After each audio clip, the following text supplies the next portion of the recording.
Malaking bahagi na ng Northern Luzon ngayon ang makaranas ng maulap na papawirin at posible makabayan ng mga pag-ulan na dulot po nitong bagyo makabayang si Quiapo. Kung nyo makikita via satellite sa 6 na oras na kalipas na makabayan, makikita natin yung pagkakaroon ng kumpol ng kalapan sa bahagi ng Cagayan, bahagi ng Ilocos at ilang pampaparte ng ating Northern Luzon mga kababayan. Habang sa ilang bahagi naman sa Palawan, bahagi ng Bicol, parte ng Visayas, epekto naman ng habagat mga ka-great. Dahil dyan, sa ngayon, mayroong ilang parte na sa part ng ating Batanes, Cagayan at Northern Luzon ang isinailalim sa signal number 2. Kung nyo makikita, itong mga nasa kulay yellow, yan po yung Batanes, Babuyan Island, ilang parte ng ating Ilocos Norte, Apayao at Cagayan ay signal number 2. Samantala, signal number 1 pa rin ang bahagi ng Ilocos Norte, Apayao at Cagayan,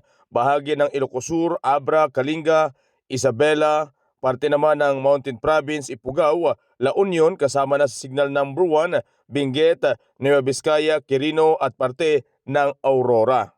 Ngayon kung ating titignan via satellite, ito po yung malaking bahagi ng ating Claveria, Apari, Gonzaga, Linawan, Bagao, Tuigaraw, Corner, Cabugao, Lawag, iyan po yung maaaring makaranas na ng maulap na papoyrin at mga pag-ulan.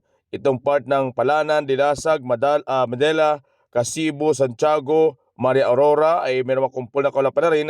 Ang part ng bagyo ay medyo may mga bahagya pa lamang po tayo nakikita, pero inaasahan na sa mga susunod ay titindi pa rin po yung mga ulan na inyong maranasan. Habang ilang parte naman sa Tarlac, Metro Manila, ilang part ng Bicol area ay asa na rin po yung kalat-kalat ng pag-ulan, dulot naman ng habagat at maging sa Palawan, ang part ng ating Rojas, bahagi ng Cebu, ilang parte naman ng Mindanao. Halos malaking bahagi ng bansa ay makaranas ngayon ng kalat-kalat na mga pag-ulan. Sa direksyon naman nito pong bagyo, kung ating titignan, malaya pa po yung pinakasentro nito sa bahagi ng kalupaan ng mga nasa signal number 2. Pero makikita natin ay nababalot na po sa kasalukuyan. Ngayon naman, inasa natin yung kanyang movement. Maaaring lalapit po yung kanyang sentro sa bahagi ng ating Batanes, part ng ating Calayan, sa partikular sa bahagi ng Mabuyan.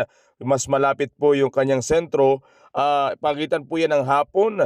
And then nasa natin na pagdating naman po mamayang gabi, unti-unti na po itong papalayo pagitan ng alas 7, alas 9 mga kabayan. So ito po inaasahan din na bukas na madaling araw, araw po ng Sabado, papalayo na po yung direksyon at inaasahang unti-unti na rin pong hihina yung mga pag-ulan na maranasan sa bahagi ng Northern Luzon. Pero ang inaasahan natin sa kasalukuyan ngayon pong araw, maghanda yung ating mga-great, yung mga lugar na simpleng ulan lang ay makaranas ng pagbaha, so maaaring maranasan po yan ngayong araw mga kababayan.